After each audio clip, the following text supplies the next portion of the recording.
My name is Alicia, and I am an extreme minimalist living in San Diego, California. I'm 100% furniture free. I also don't have a TV or a computer. I have no kitchen appliances. I don't have really artwork. I have 2 little decorations in my bedroom, and I have no photographs on the wall. With my wardrobe, I've got about 23 pieces of clothing. I just love the simplicity of negative space. That sparks joy for me, and everyone's going to be different. Some people watching this will say, well, that doesn't spark joy for me. I think that's plain and boring, and that's okay. Everyone has their preferences, but the overarching theme, I think, of this lifestyle is finding what your preferences are, and it's really just about letting go of what no longer serves you and what is excess. A great side effect of minimalism is how much money I've been able to save with completely eradicating my out of control shopping habits that I used to have and needing so little in my daily life. I've probably been a minimalist for about 10 years now and an extreme minimalist for about 5 years. It's been a constant peeling back of the layers. I would do these mass declutterings and then think, oh yes, there's definitely nothing more I could get rid of now. That was so much I just let go of. And then all of a sudden I would find there's new levels of simplicity that I would be even more called to. There's probably thousands of things I've let go of at this point, and I can't think of one thing that I regret. The current space that I'm in is about 550 square feet. It is a 1-bedroom, and honestly, it does feel like a lot more space than I need. I've lived in studios the past 9 years, and the only reason I'm in a 1-bedroom now is that when I had to move, I could not find a studio that was available.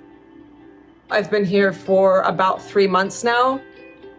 When I moved into my place, I fit every single thing that I own into my little yellow Volkswagen Beetle.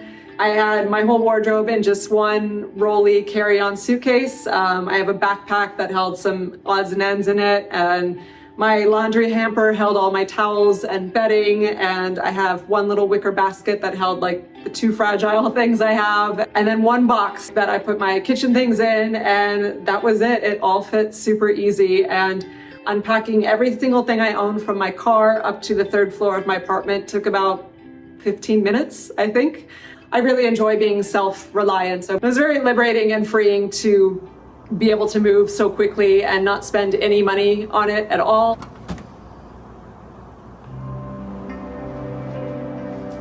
I did have a bed that I ordered. It's a Japanese style futon on the floor. So it's still a bed, but it's much thinner than a traditional American mattress.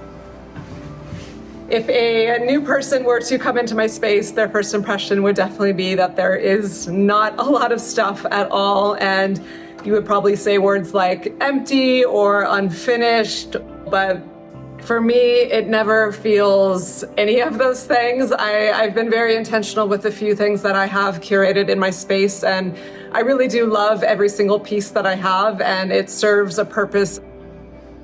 I would say it's the most simple that I have ever lived. I am living 100% furniture free, except for I do have a folding chair on my patio. I guess that qualifies as some furniture, but no bed frame, no box spring. And then in my living room, which is probably the most shocking to some people, I have just as you can see behind me, a blanket with some pillows, and that is my seating area, that's my couch, and then also my kitchen table, if you will. I do often eat outside on the patio because the weather is almost always beautiful in San Diego, and I love being outside. But for as far as my everyday sitting, whether it's reading or watching a movie or getting work done or just relaxing or eating my meal inside, it is on the floor. And I know that may sound wild to some people watching, and certainly my friends are kind of alternative too. They kind of get it. I think my family thinks I'm a little bonkers, but they still love me. As far as sitting on the floor, it has become incredibly natural to the point where I don't even think about it. And if I was suffering or in pain or just uncomfortable or felt like I couldn't relax without a couch, I would have gotten one. It's not about deprivation and suffering. And None of this ever felt forced. It never felt like I pushed myself to get rid of things that I didn't really want to get rid of. It really was all just a natural flow.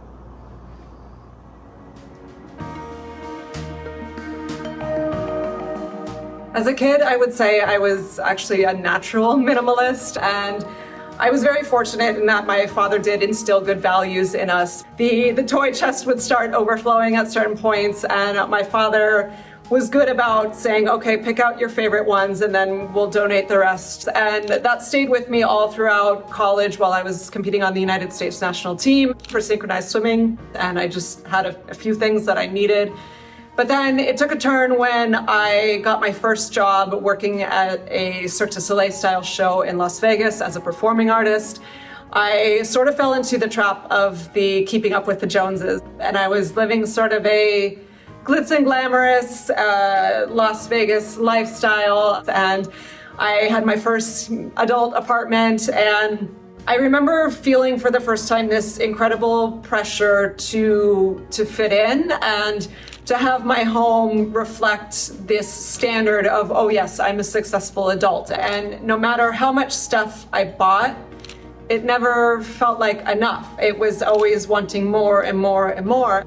But the more I had, the less fulfilled I was. But I didn't know what to do about it because I'm like, well, this is just what you're supposed to do as an adult. I didn't know there was another option.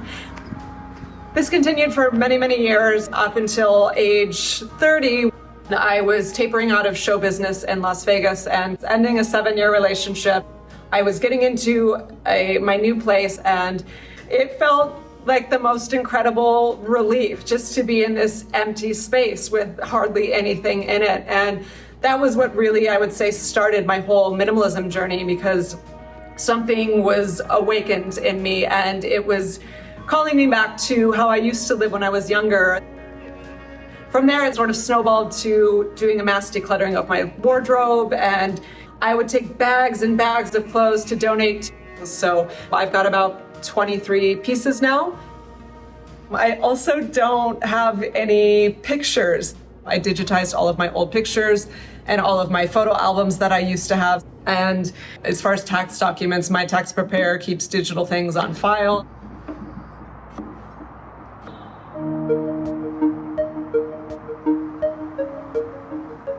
On a day-to-day basis, my life could probably look kind of boring to some people. I've had really high energy, chaotic, but exciting, but stressful jobs. Pretty much my whole career, I was a performing artist and then a teacher and choreographer, and have worked in restaurants as well, and was, up until 2 years ago, always working 2 jobs. So having a calm sanctuary to come home to is vital to my physical, mental, and emotional health. In the past 2-3 years, I've incorporated extreme slow living into my lifestyle practices. So outside of my chaotic job, I don't do a whole lot. All my other free time is spent in nature, listening to music, occasionally reading, and meditation. One big passion project has been my YouTube channel I started at the beginning of this year.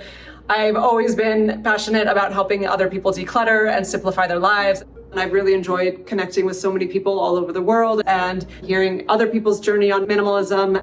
I decided to keep it very simple at the start of it. So I just film everything on my iPhone and edit on iMovie on my iPhone. And then I go to my local library to upload all my videos because I don't have internet at my house. The library internet's awesome, and I love to keep my bills really simple. That has been a great side effect of minimalism, is how much money I've been able to save with completely eradicating my out of control shopping habits that I used to have and needing so little in my daily life. And then I was working 2 jobs for many, many years. I was able to pay off my car in just 2 years that I'd purchased and all of my student loans and get a pretty substantial nest egg to where I don't feel financial insecurity. And I am very, very grateful for that. So that's a wonderful way minimalism has helped me.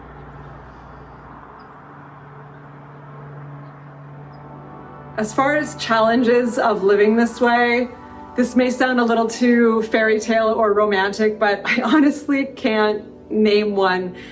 Minimalism for me is not about deprivation. I'm not here to be a martyr or to suffer to prove some sort of point. I really live this way because it feels completely natural for me and it's very easy for me. And if there were things I had let go of in my life, but I found I was really struggling because I didn't have, then I would let those things back into my life. I think there are things that show up that can serve as an opportunity for creative solutions. Like for example, once a year when I have to change my registration tags on my car, I will borrow a screwdriver from a neighbor or from my work so I can do that and then give it back. This is exactly how I want to live.